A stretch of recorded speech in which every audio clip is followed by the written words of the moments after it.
मैं तेरे लिए दुनिया नू छड्डिया, तेरे लिए दूर अपने करे।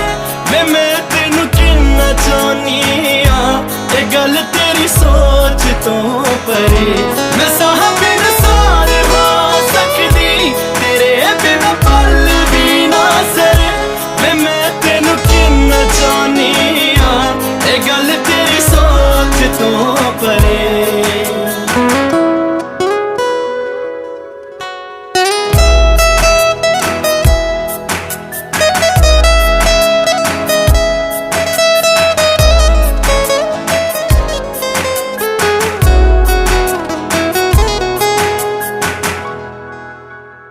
अखियां च हर वेले तेरा मुख वे, तक तेनू टुटदे ने सारे दुख वे।